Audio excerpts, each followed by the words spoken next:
10টা বেজে 20 মিনিট। ঠিক আছে, এখন ঘড়িতে 10টা বেজে 20 মিনিট। আর একটা দিয়ে দিই, এখন ঘড়িতে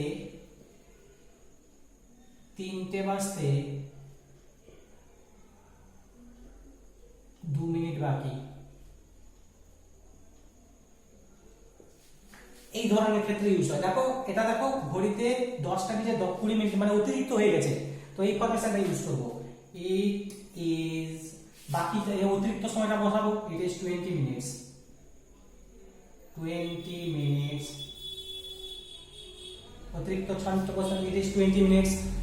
অতিরিক্ত সময় past 10, it is 20 minutes past 10 মানে 10টা বেজে 20 মিনিট। আর বাকি একটা 2 বসাবো, নাও লিখতে পারি শেষে। ইট ইজ, দেখো 2 মিনিট বাকি আছে, it is 2 minutes. It is 2 minutes to 3, 3টে বাজতে 2 মিনিট বাকি আছে, it is 2 minutes to 3।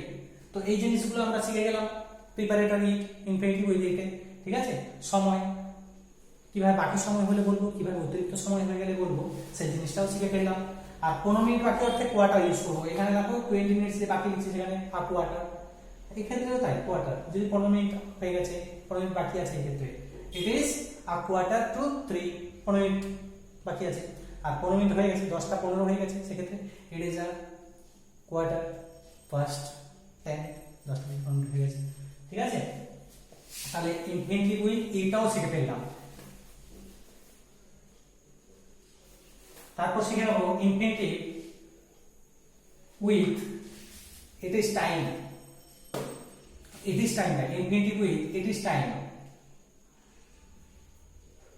It is time, it is time, এটা দিয়েও আমরা শিখে ফেলবো general infinitive with it is time. দেখো এর এক্সাম্পল যদি আমি দিই, ইট ইজ টাইম মিন্স এটা সঠিক সময়, এটা সঠিক সময়। এই ধরনের যে কোনো কিছু তোমরা এটা ভেবে নাও, এটা করা, এটা করা সঠিক সময়। অর্থাৎ আমি যদি একটা লিখে ফেলি এক্সাম্পল,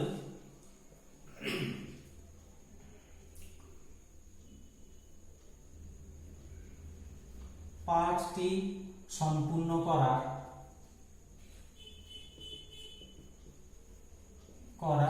এটি সঠিক সময়, এটি সঠিক সময়।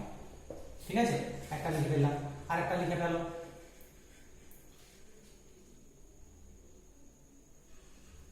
এটি সঠিক সময় যে, সেখানে যাওয়া লিখে দিলাম, এটি সঠিক সময় সেখানে পৌঁছানোর,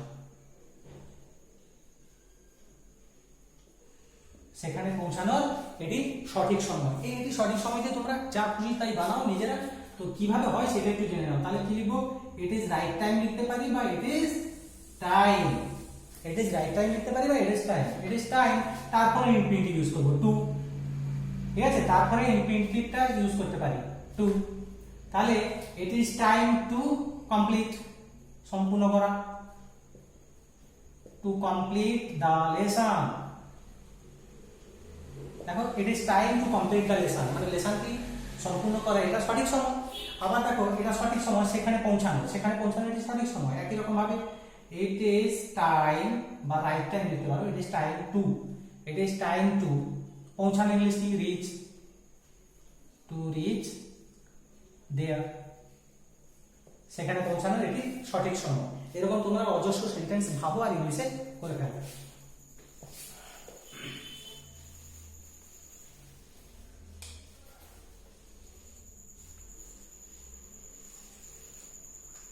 এবার যে জিনিসটা করবো দেখো, infinitive with about to, about two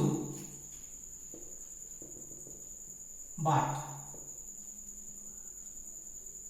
very interesting. About to but এর এক্সাম্পল দেখো, অ্যাবাউট টু বাট এক্সাম্পল, ফুলটি ফুটি ফুটি করেও ফুটলো না।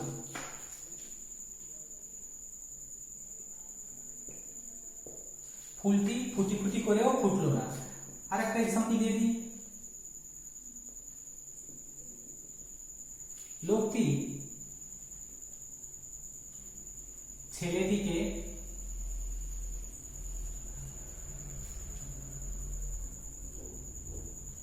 এই মারি কি ওই মারি করতে লাগলো।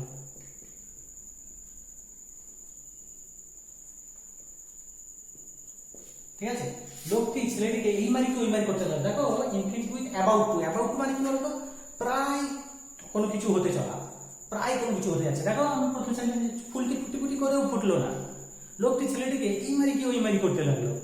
হ্যাঁ, তো এই জিনিসটার ক্ষেত্রে কি হবে, আমরা অ্যাবাউট টু বা বাট ইউজ করবো। কত ইন্টারেস্টিং, তাই না?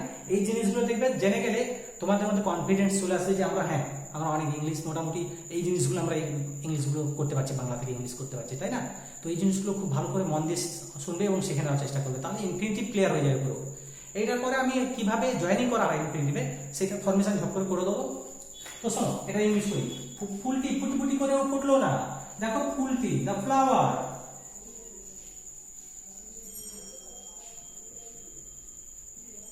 the flower ফুটলো না, ফার্স্ট টেন্স হয়ে যাচ্ছে। the flower was about to, the flower was about to bloom, bloom মানে ফুল ফোটা। the flower was about to bloom মানে কি বলতো, ফুলটি ফুটি ফুটি করতে লাগলো, বাট এখানে কি ফুটি ফুটি করেও ফুটলো না। the flower was about to bloom but did not Bloom মানে ফুটফুটি করেও ফুটলো না, বাট ডিড নট ব্লুম মানে ফুটলো না। তো এখানে কি হচ্ছে, the flower was about to bloom but did not Bloom. এখানে কি আছে, লোকটি ছেলেটিকে এই মারি কি ওই মারি করতে লাগলো। The man was about to এই মারি কি ওই মারি করতে লাগলো, to beat the sun, beat মানে মারা, to beat the ছেলেটিকে, বয়। ঠিক আছে, the man was about to beat the boy, ছেলেটিকে এই মারি কি ওই মারি করতে লাগলো। তো খুব ইন্টারেস্টিং জিনিস, এই জিনিসগুলো তোমরা আরো প্র্যাকটিস করবে, নিজেরা সব বাংলা ভাববে আর সেগুলোকে ইংলিশ করার চেষ্টা করবে। নেক্সট আমরা চলে যাব কি, যেটা বলছিলাম যে কিভাবে জয়েনিং করা হয় টেস্ট পেপারে বা যে কোনো জায়গায়, যে ইনফিনিটিভ ইউজ করে সিম্পল সেন্টেন্স করো, লেখা থাকে না বাই ইউজিং ইনফিনিটিভ, সেই জিনিসগুলো দেখো অনেক সময় থাকে ইনফিনিটিভ, সাবজেক্ট, ভার্ব, অবজেক্ট। এটা একটা সেন্টেন্স মানে পূর্ববর্তী বাক্য, প্রথম সেন্টেন্স, এটা প্রথম সেন্টেন্স। আর পরের সেন্টেন্স অনেক সময় থাকে কি, সাবজেক্ট, ভার্ব, অবজেক্ট, দুটো সেন্টেন্স এভাবে থাকে। এটা প্রথম ঘটনা, এটা পরের ঘটনা। আমি এটা লিখে দিতে তাহলে সুবিধা হয়। এটা প্রথম ঘটনা,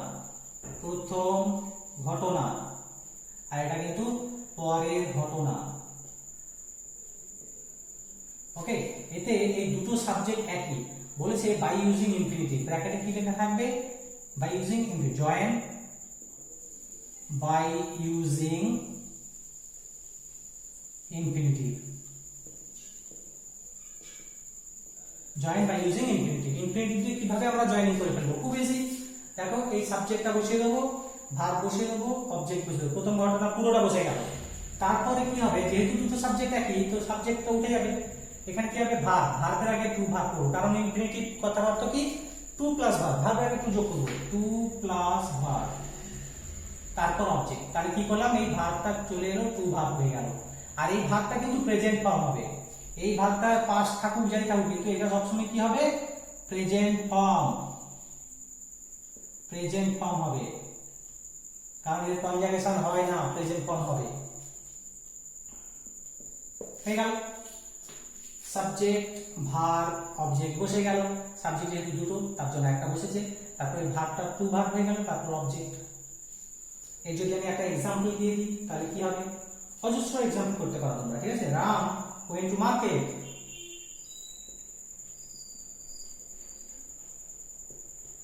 Ram went to market, Ram বাজার গিয়েছিল। আর একটা সেন্টেন্স আছে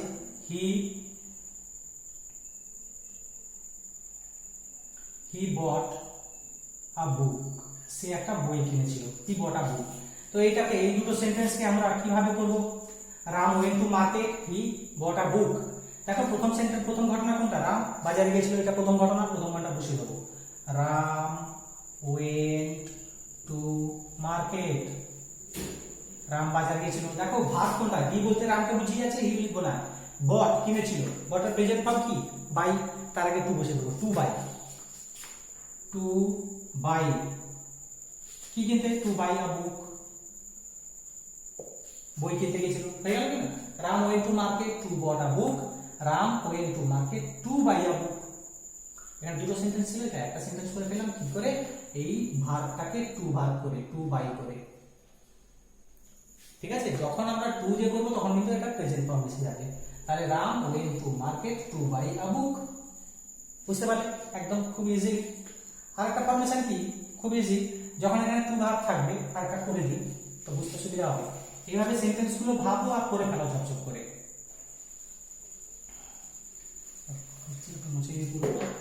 সাবজেক্ট, ভার্ব, অবজেক্ট, এটা প্রথম ঘটনা। পরের ঘটনায় সাবজেক্ট অক্সিলারি ভার্ব থাকতে পারে, মানে am, is, are, was, were, have, has, had এইসব থাকতে পারে।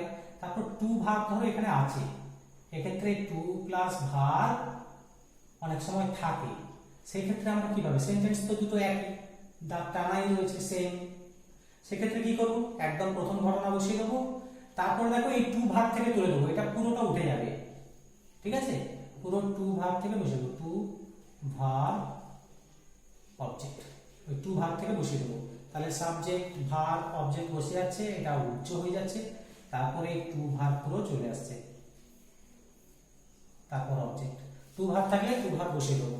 ধরো আছে একই রকম ভাবে যদি এক্সাম্পল দিই আমি, Ram went to market,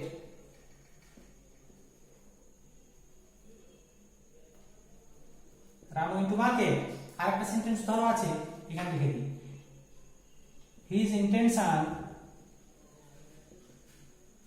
was to buy a book, তার ইচ্ছে ছিল একটা বই কেনার। তাহলে Ram went to market, his intention was to buy a book, এটা কি করে একই রকম করে ফেলবো? রাম ওয়েন্ট টু মার্কেট, এই যে টু থেকে বসে দেবো, to buy a book, to verb থেকে, এই যে টু ভার্ব থেকে বসে দেবো, Ram went to market to buy a book, to buy a book. Okay, এই ধরনের প্রচন্ড ভাবে এক্সাম্পল তোমরা করতে পারো। তারপর ধরো আছে হি ওয়েন্ট টু কোন একটা জায়গার নাম দিয়ে দিই, he went to Baguiati, he went to Baguiati, সে বাগুইয়াটিতে গেছিল, কলকাতা, এটা কলকাতা বাগুইয়াটিতে গেছিল, কি করতে গেছিল এটা দিয়ে দিই, his intention was, বা সে কি করতে গেছিল, he wanted to meet his friends, ওকে, তার বন্ধুদের সঙ্গে সে দেখা করতে ওখানে গেছিল। তাহলে কি হয়ে যাবে? একই রকম ভাবে he went to বাগুইয়াটি, টু থেকে বসে দেবো to meet his friends, he went to Baguiati to meet his friends, to meet his friends, meet him double it এটা, meet his friends। ওকে, তো এই ইনফিনিটিভটা তোমরা যদি একবার না বুঝতে পারো, সেকেন্ড বার দেখে নাও, কারণ ট্রান্সলেশন করে বুঝিয়েছি এগুলো। তো এই জিনিসগুলো, ট্রান্সলেশনগুলো শিখে গেলে আর ইনফিনিটিভ তোমাদের কাছে কঠিন লাগবে না, একদম ইজি হয়ে যাবে। সে মানে কোনো জিনিস কিভাবে জয়েনিং করবে, দুটো সেন্টেন্স পড়ে নিলেও তোমরা জয়েনিং করে দিতে পারবে, কারণ সেন্টেন্সগুলো শিখে গেছো পুরো একদম Bangla to English, English to Bangla করে। কেমন? আর ফরমেশন করে দিলাম কিভাবে জয়েনিং হয়, ইনফিনিটিভ দিয়ে কিভাবে আমরা যুক্ত করি। আরও তার আগে আমরা শিখেছিলাম যেটা ইনফরমেশন সেন্টেন্স, মানে সো দ্যাট থাকলে টু দিয়ে করা, এই জিনিসগুলো। তো যাই হোক, এগুলো ভালো করে দেখবে আর বোঝা যায়। যদি ভিডিওটা ভালো লেগে থাকে বা তোমাদের কোনো কাজে মনে করো যে হ্যাঁ একটু কাজে লাগছে বা শিখতে পারছো, তাহলে কিন্তু লাইক দিও আর শেয়ার করে দাও। তোমার বন্ধু বান্ধবদের, যাতে ওরাও শিখতে পারে। কেমন? আর তোমরা যারা নতুন আছো তারা সাবস্ক্রাইব করে নেবে, আর লাইক দিয়ে দেবে। রাখছি, টাটা, চলি, বাই।